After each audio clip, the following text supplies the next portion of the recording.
Welcome back to my channel nursing life with Keka. তোমাদের আজকের ভিডিওতে যে টপিক সম্বন্ধে আলোচনা করব সেই টপিকটা খুবই ইন্টারেস্টেড একটা টপিক এবং তোমরা যারা 2024-এ জিএনএম এএনএম দিতে চাও তাদের জন্য কিন্তু খুবই গুরুত্বপূর্ণ টপিক হতে চলেছে আজকের এই ভিডিওটি। তো তারা কিন্তু স্কিপ না করে পুরো ভিডিওটি দেখতে থাকো। তোমরা সকলেই আর কিন্তু 2 মাস মতো বাকি আছে। এপ্রিল মাসের শেষ হয়ে আসলো, মে এবং জুলাই মাসের 14 তারিখে তোমাদের টেন্টেটিভ ডেট দেওয়া আছে। তো আশা করি কিন্তু সেরকম ভাবেই তোমাদের পরীক্ষা হবে। তো তোমরা এই 2 মাসে কিছু কিছু চ্যাপ্টার আছে, তোমরা অনেকেই আগে থেকে প্রিপারেশন নিচ্ছ, আশা করি তাদের অনেকটাই কমপ্লিট হয়ে এসছে। কিন্তু শুধুমাত্র কমপ্লিট করলে তো হবে না, সেগুলো রিভিশন বা ইম্পর্টেন্ট কোনগুলো সেই বিষয়গুলো কিন্তু একটু জোর দিয়ে পড়া দরকার। আবার তোমরা কিছু রয়েছো যারা কিন্তু জিএনএম এএনএম এর ব্যাপারে জানতে না বা প্রথমে ফর্ম ফিল আপ করলে তারপরে কিন্তু পড়াশোনাটা শুরু করেছো। তোমাদের একটা বিষয় বলি যে তোমাদের আজকে কিছু চ্যাপ্টার বিশেষ কিছু চ্যাপ্টার সম্বন্ধে আমি বলবো, যেই চ্যাপ্টারগুলো থেকে কোয়েশ্চেন কিন্তু থাকেই। ঠিক আছে, 2-3 বছর যে এক্সাম হয়েছে, এক্সামের কোয়েশ্চেন অ্যানালাইসিস করে যা বোঝা গেছে, কিছু কিছু টপিক আমি টপিকগুলো সম্বন্ধে তোমাদের বলবো, সেই টপিকগুলো কিন্তু থাকেই। ঠিক আছে, তো সেইগুলো কিন্তু খুব ভালো করে পড়বে বা তোমরা আরেকবার রিভাইজ করে নেবে যাদের কমপ্লিট হয়ে গেছে। তো প্রথমেই তোমাদের আমি টেক্সট বুক থেকে বলবো, ক্লাস 9-এর কিছু কিছু চ্যাপ্টার আছে যেগুলো কিন্তু তোমাদের অবশ্যই কিন্তু যে পড়া উচিত, বা তোমরা যারা প্রিপারেশনের দিকে কমা রয়েছে তোমরা কিন্তু প্রথম দিকে এইগুলো পড়ে নাও। তো যাই হোক, তো বেশি কথা না বলে চলো চ্যাপ্টারগুলো তোমাদের বলে দিই বা টপিকগুলো বলে দিই। তো আমার কাছে রয়েছে টেক্সট বুক থেকে আমি বলছি যে এইটা হলো কি যে ক্লাস 9-এর টেক্সট বুক। ঠিক আছে, এই বুকটা থেকে তোমাদের আমি বলছি। প্রথমত তোমাদের পুরো চ্যাপ্টারগুলো বলছি এবং চ্যাপ্টারগুলোর মধ্যে থেকে কোন কোন টপিকগুলো ইম্পর্টেন্ট সেই হিসাবে বলছি। তো তোমরা একটু ফলো করবে, স্কিপ করো না। ঠিক আছে, তো চলো বইটা দেখেই তোমাদের আমি বলি যে প্রথমেই কিন্তু তোমাদের আছে জীবন ও তার বৈচিত্র্য। তোমরা যারা বইটা পড়েছো বা টেক্সট বুক পড়ছো অবশ্যই পড়তে হবে। তোমাদের আমি বলেছি জীবন ও তার বৈচিত্র্য যে চ্যাপ্টার রয়েছে সেইখানে কিন্তু তোমাদের চলে আসবে ট্যাক্সোনমি। ঠিক আছে, ট্যাক্সোনমির জায়গাটা খুবই ভালো করে পড়বে। ট্যাক্সোনমির জায়গাটা কোন বিজ্ঞানী কিসের জনক, উদ্ভিদবিদ্যার জনক কে, প্রাণীবিদ্যার জনক কে, বিভিন্ন রকম যে চরক সূত্র মানে বিভিন্ন রকম যা রয়েছে এ টু জেড ট্যাক্সোনমির হায়ারার্কি থেকে শুরু করে, ঠিক আছে, প্রত্যেকটা যে শ্রেণীবিভাগ রয়েছে সেগুলো দ্বিপদ নামকরণ কে করেন ইত্যাদি, মানে এখানে এইটুকু জায়গায় তোমরা দেখবে পেজ নাম্বার 6 থেকে রয়েছে, এগুলো কিন্তু খুবই ভালো করে পড়বে। এবার এখানে তারপরে তোমার প্রাণী রাজ্যের বিন্যাস, উদ্ভিদ রাজ্যের বিন্যাস এগুলো তো রয়েছেই, কিন্তু এই যে ট্যাক্সোনমির জায়গাটা কিন্তু খুবই ইম্পর্টেন্ট। ঠিক আছে, প্রথমত জীবন ও তার বৈচিত্র্য চ্যাপ্টারটা যেটা পেলে সেইগুলো বললাম, ট্যাক্সোনমির জায়গাটা খুব ভালো করে পড়বে। তারপরে কিন্তু চলে আসবে জীবন সংগঠনের স্তর, সেখানে কিন্তু ভিটামিন, ঠিক আছে, ভিটামিন সম্বন্ধে প্রচুর তথ্য দেওয়া আছে এবং ভিটামিনের প্রত্যেকটা ভিটামিনের নাম, রাসায়নিক নাম, কাজ কি, অভাবজনিত রোগ লক্ষণ ইত্যাদি কিন্তু ডিটেও পড়ে রাখবে। ঠিক আছে, এখানে প্রোভিটামিন, সিউডোভিটামিন মানে ইত্যাদি বিভিন্ন রকমের কিন্তু ভিটামিন সম্বন্ধে ইনফরমেশন দেওয়া রয়েছে। তারপর অ্যান্টিভিটামিন, এই সমস্ত বিষয়গুলো খুবই খুঁটিনাটিভাবে পড়বে। দেখবে পেজ নাম্বার 26, ঠিক আছে, 26 এখানে রয়েছে, মানে 25 থেকে শুরু করে। তো এই ব্যাপারগুলো খুবই ভালো করে পড়বে। তোমরা যারা অন্যান্য জায়গায় যেখানে ভিটামিনের চ্যাপ্টার পাচ্ছ বা ইউটিউবে সার্চ করে ভিটামিনের জায়গাটা খুবই ভালো করে ক্লিয়ার করে রাখো, কারণ ভিটামিনের জায়গা থেকেও কিন্তু অনেক প্রশ্ন থাকে। তারপর খনিজ মৌলগুলো একটু পড়ে নেবে। তারপর মোটামুটি যে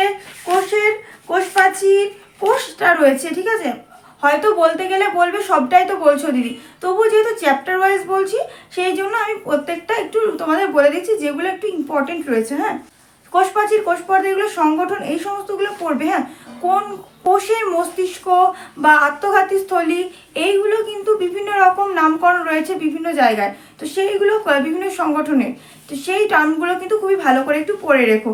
মাইটোকন্ড্রিয়াকে যেমন বলা হয় কোষের শক্তিঘর, নিউক্লিয়াসকে বলা হয় কোষের মস্তিষ্ক, সেই রকমভাবে লাইসোজোম আত্মঘাতী থলি হিসাবে পরিচিত, মানে ইত্যাদি যে সমস্ত টপিকগুলো সে নর্মাল টপিক, এগুলোও কিন্তু অনেকে ভুল করে, তো সেগুলো একটু জেনে রেখো।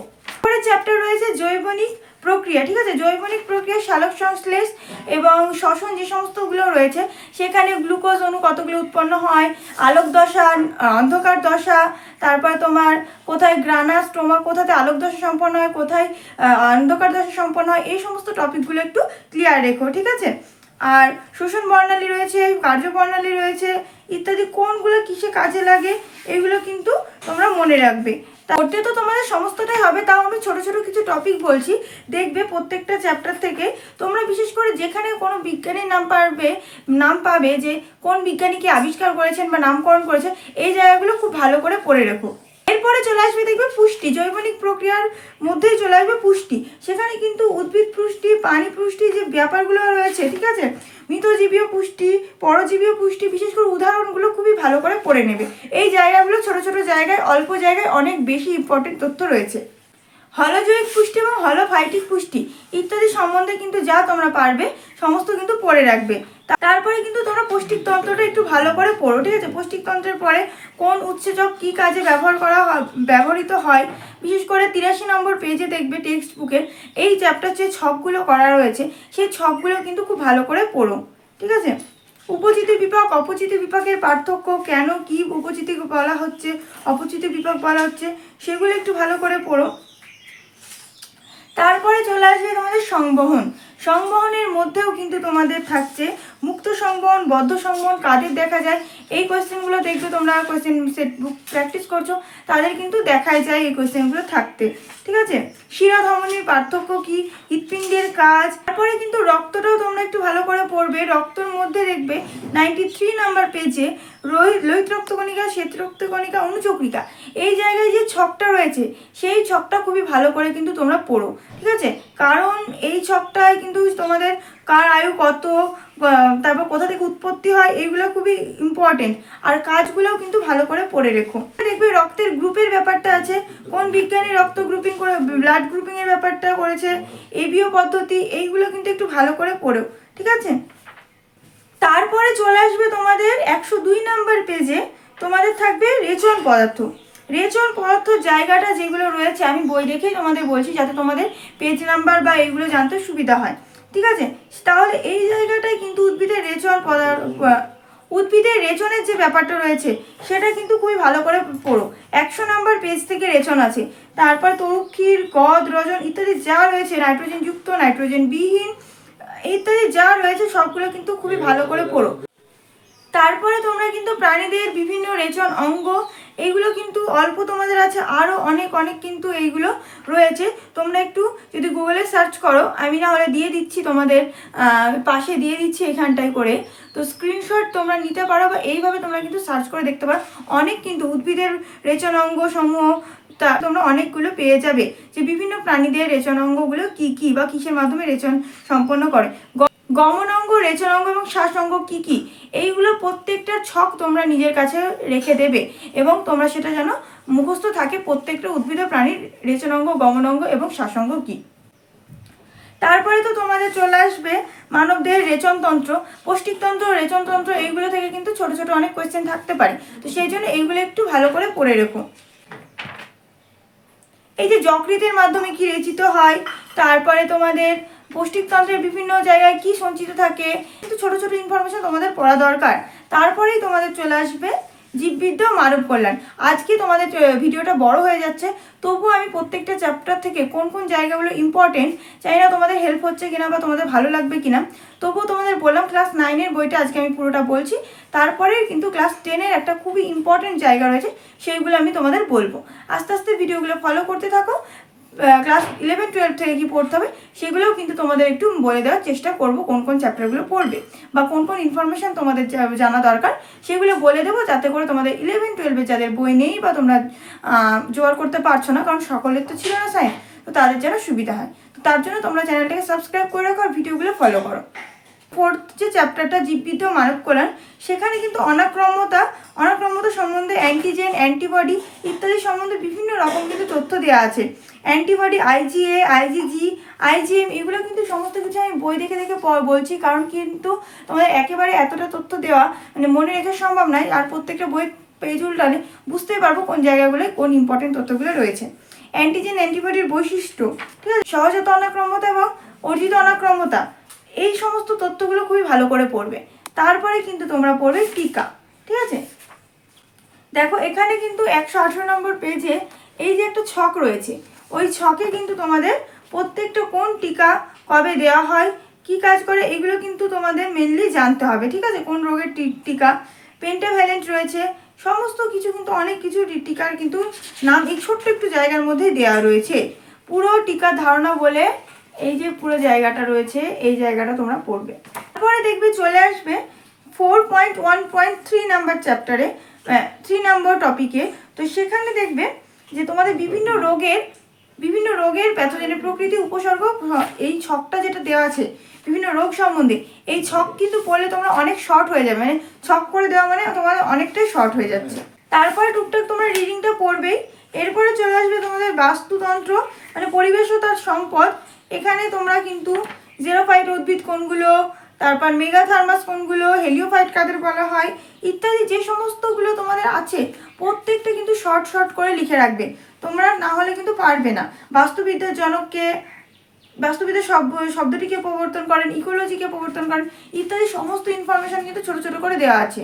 তো এগুলো কিন্তু তোমরা পড়বে। হ্যাঁ, মৃত্যুহার এবং জন্মহার যেগুলো, সেখানে তোমাদের ফর্মুলাটা মনে রাখবে, কোনটা কী মনে রাখবে, তাহলে যদি শর্ট কোয়েশ্চেন থাকে তাহলে কিন্তু তোমরা পড়তে পারবে, মানে পারবে আর কি, করতে পারবে।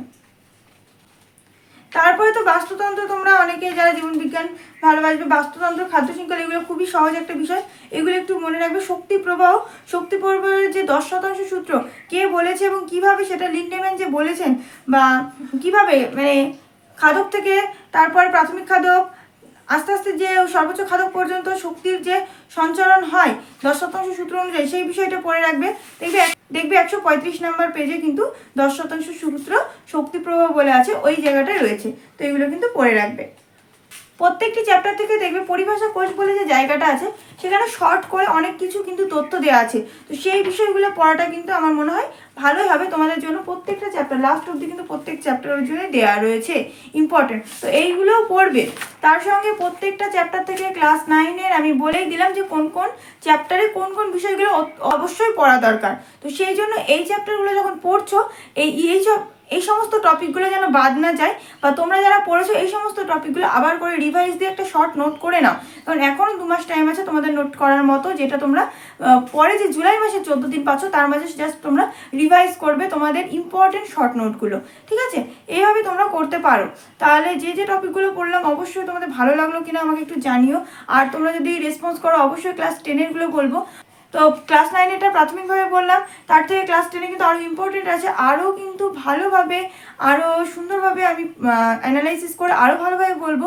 এটা প্রাথমিক চেষ্টা থাকলো, তারপরে কিন্তু আমি ক্লাস 10-এর বলার চেষ্টা করব। তো সেক্ষেত্রে আশা করি ওটা আরও কম্প্যাক্ট হবে, আরও ভালো করে তোমাদের বোঝাতে পারবো। তো তোমাদের যদি ভিডিওটা ভালো লাগে এবং পরবর্তী ভিডিও এরকম চাও, তো অবশ্যই লাইক করে দিও এবং কমেন্টে জানিও ক্লাস 10-এর কোন কোন চ্যাপ্টারগুলো বা কোন টপিকগুলো প্রত্যেকটা চ্যাপ্টার থেকে পড়া অতি অবশ্যই দরকার। সেখানে কিন্তু অভিব্যক্তি, অভিযোজন, মানে তারপর তোমাদের কোষের যে গঠন, ডিএনএ, আরএনএ ইত্যাদি যে ব্যাপারগুলো রয়েছে, এগুলো কিন্তু খুব বংশগতি আর কি। তো সেখানে কিন্তু খুবই ইম্পর্টেন্ট কিছু বিষয় রয়েছে যে পরীক্ষায় থাকে, তোমাদের কোয়েশ্চেন সহ কিন্তু সেগুলো বলে দেবো যে দেখো এখান থেকে কিন্তু কোয়েশ্চেন থাকে। তো সেই জন্য কিন্তু তোমাদের কী করতে হবে, কমেন্টে জানাতে হবে, প্লাস ভিডিওটা লাইক করে শেয়ার করে দিতে হবে। আর অবশ্যই যারা আমার চ্যানেলে প্রথম আছো বা প্রথম ভিজিট করছো, তা অবশ্যই সাবস্ক্রাইব করে দিও। সাবস্ক্রাইব করলে বেল নোটিফিকেশন অন করতে ভুল, যাতে করে ভিডিও যখনই আপলোড করবো তোমরা যেন নোটিফিকেশনটা পেয়ে যাও। তো দেখা হচ্ছে পরবর্তী ভিডিওতে। Thanks for watching.